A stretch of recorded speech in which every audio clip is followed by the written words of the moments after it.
So hi everyone. My name is Yang Wu. I'm a specialized OER librarian from Clemson University, a land-grant public research university in South Carolina. And like many of you, I'm very concerned about the high cost of textbooks for undergraduate students. According to this US Department of Education figure that some of you might be familiar with, the cost of student textbooks is now the fastest growing student expense. And since 2006, they've been rising at a rate that's even faster than tuition. So I made a very active effort in my 2 years in my job to get faculty to switch to OER and to really reduce the cost of student textbook and learning materials. And the faculty, in response to my efforts, have given me a lot of feedback. Feedback covers many areas, but an interesting and fairly common feedback is, why have free textbooks when students don't use them anymore? They don't read them. And what I found through my interaction with faculty in the 2 years is that faculty at my institution don't really view textbooks or assigned readings as an important part of their teaching anymore. And they often don't integrate it into their exams or assignments. And this is actually not an aberration. In fact, there's a scholarly literature including many research reports on institutions. It's largely a US kind of perspective, but it studied a lot of different types of institutions, and it found that roughly around the late 2000s, at the time of this dramatic increase in textbook prices, students began to really not use textbooks. And there's in fact a good literature on this. And some studies in fact show that up to 82% of undergraduate students don't regularly complete assigned readings or reading materials. So this raises a larger issue. If we're trying to have OER to help students so that they would have the required learning materials and they would use these materials to improve their studies. But if students aren't using OER, is simply having free learning materials going to help them?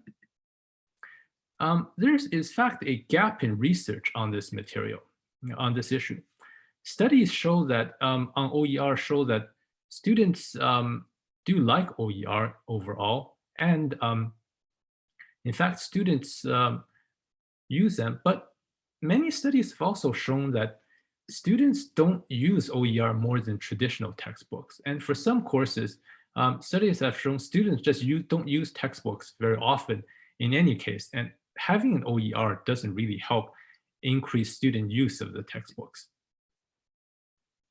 On a separate note, there's a different line of study that I pointed to that looks at why students aren't using textbooks and what are some reasons behind that and what are some strategies to get them to read textbooks. But interestingly, this line of study has nothing to do with OER. And it's focused on mostly kind of print textbooks that students have to buy. And it sort of peters off after 2015. And this is sort of an issue because after 2015, there's really a new generation change in the students. This was around that time where Generation Z students really began to go to college in large numbers. And what does this population of students feel about textbooks? Another thing that's really not covered by studies on OER or student textbook reading is that OER are not like other textbooks. They're all online. Do students prefer online reading? Does the web nature of OER matter for students in their learning? So I did this study in the last year, in fall 2019 and spring 2020. I conducted a student survey of 8 courses. So these courses were selected because I conducted a lot of surveys, but I selected these courses because there were 65% or above student participation. So a majority of students have given the responses, and it's very good responses. So it's a good way of evaluating how the students feel in the particular classes. 4 courses are in STEM subjects, um, and another 4 are in non-STEM, English, sociology, and other things. A lot of them are in general education. That means required courses that students have to take. I selected these courses because these courses tend to attract a lot of students from, these courses tend to be lower level, but often you get like, higher level students who haven't taken them in their first or second year of study, and then they take them in their third or fourth year. So it's a good way to capture a large population of students from all years of study. And I also want to compare if there is a difference in terms of uh, how much students read textbooks in STEM and non-STEM courses. So these courses use a variety of different, fairly popular, OER textbooks, from OpenStax physics to active calculus and some other non-STEM books. So in the design, in order to best capture student responses and as an initial study, I used a mixed quantitative and qualitative approach. I gave students Likert scale questions, but also gave them some comment boxes. My questions, Likert scale questions focused on 5 areas. How much students purchase textbooks? How much they use the OER textbook? What is their family income group? Are they first generation, the first in their family to go to college? What is their race and ethnicity? Just because I'm in the US, it's based on US census categories. And their year of study. These last 4 factors were chosen because being from a Southern institution, there's a strong emphasis on increasing diversity. And recent studies, particularly in my state of South Carolina, have shown that the high cost of tuition and other things is driving minority students, such as African American students, to attend research institutions far less because they don't see it as worth the investment. So there's a strong emphasis in my institution, other institutions, to increase diversity. And I want to use this study to see if the ability to purchase textbooks or the use of textbooks is having a negative effect on students from more disadvantaged backgrounds. So I analyzed these different questions using a chi-squared statistics test, and it's used to determine if there's an association between various categorical variables, such as between ability to buy textbooks and the use of textbooks by students. I want to see if not being able to buy textbooks is causing students to use textbooks and have this attitude they don't even want to use textbooks, even if they're free. I want to see if these factors are certain factors like not being able to afford textbooks, or from being like a first generation family is affecting the student's ability to purchase or use textbooks. Also, I want to see if there's a difference in use of textbooks by STEM and non-STEM students, and if higher level students use textbooks less, and if that's indicative of something, a trend where students really learn not to use textbooks in their undergraduate programs. I compared mainly STEM and non-STEM, but I divided the STEM and non-STEM into, STEM into 2 groups. Because one of the STEM courses is very large, it's a very large course that's taken by all students. The other courses are smaller.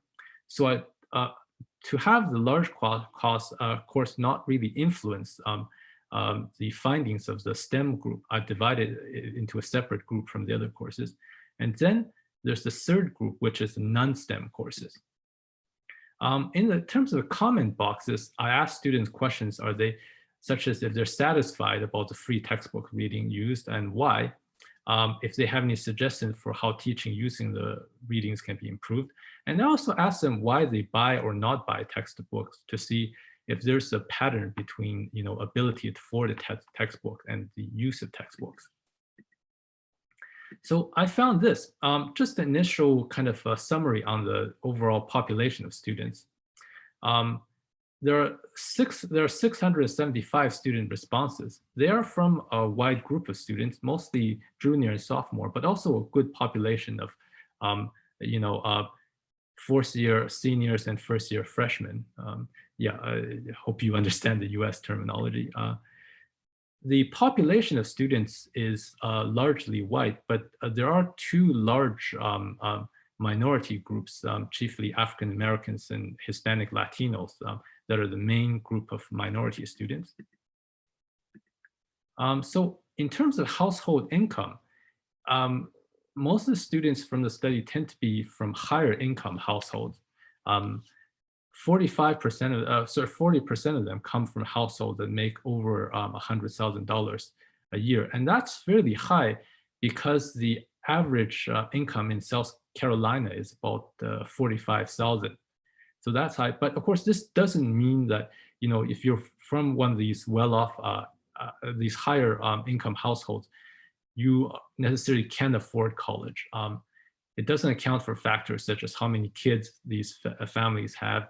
And also in South Carolina, if you're an out-of-state student, you're from somebody from out of state going to Clemson or another South Carolina institution, there's double as much tuition as the in-state students. So it's about average $50,000 compared to $25,000 for in-state students. So there's quite a few out-of-state students, and they often complain they're struggling because of a high college tuition and other costs. But overall, these students tend to be from higher level households. They tend to also be from families that have somebody in college instead of first generation students. But what I found is that minority students, the two main minorities, have a higher percentage of first generation students. And they also tend to be from lower income households. So this is a concern, especially I want to see is the ability to afford textbooks and, and also your household income, does it affect students' ability to really read textbooks or their attitudes towards textbooks? So I first did a chi-square test on the ability of students to purchase textbooks. So overall, I found is that most students in the two bottom graphs they do purchase their textbooks. And in fact, most of the students from poor income groups purchase textbooks. And even though the textbooks are very expensive, the average cost of the textbooks in the 8 classes I've selected in the study is about $135. So that's very high, but students just purchase them. In terms of why they do it, the main reason students mentioned in the comment is not because they necessarily feel the books are necessarily that valuable. The main reason is if they think the instructor requires them to purchase the textbooks. In terms of doing Likert scales,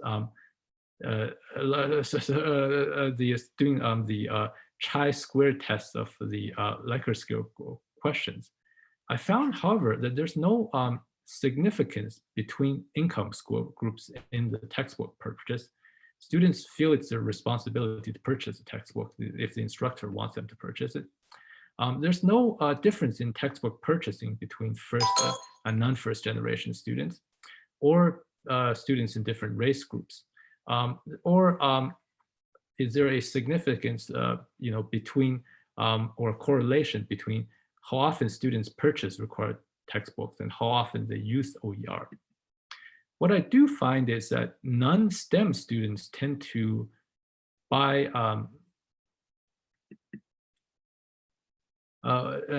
textbooks less as they kind of get to a higher grade level, like second year or like third year and fourth year.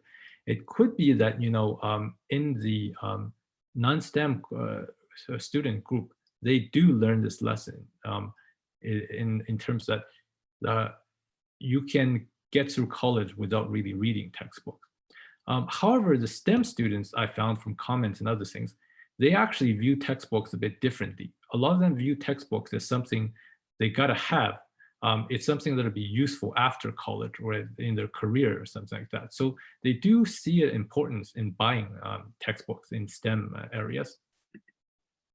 In terms of STEM and non-STEM, overall, with the exception of higher level students who are not a large population in part of the sample population, students from both groups tend to purchase textbooks fairly evenly.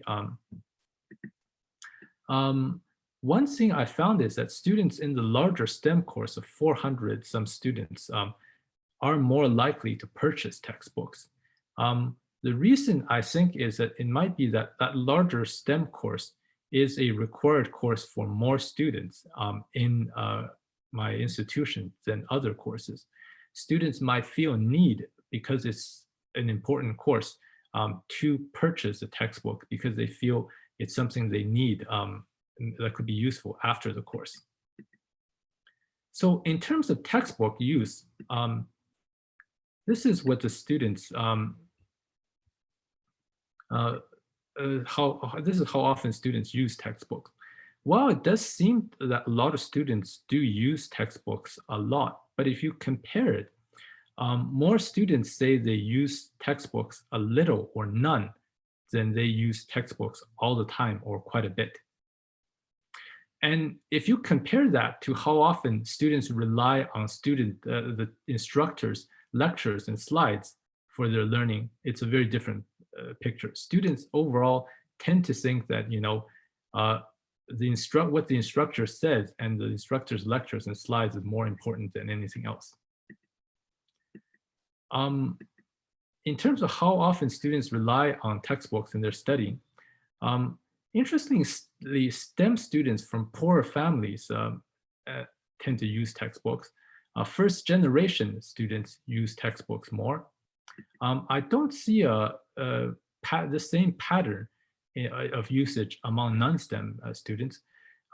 There is, to some degree, a connection between race and textbook use, but I don't see a clear connection.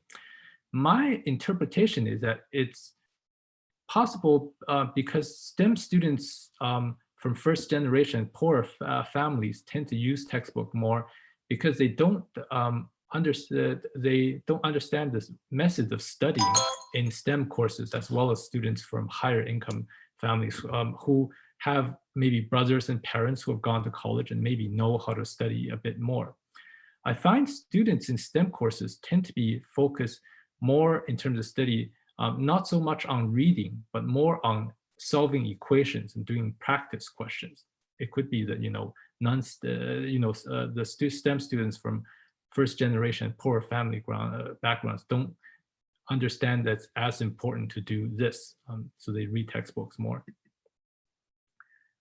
There's no pattern in the year of study of the students and the usage of textbooks.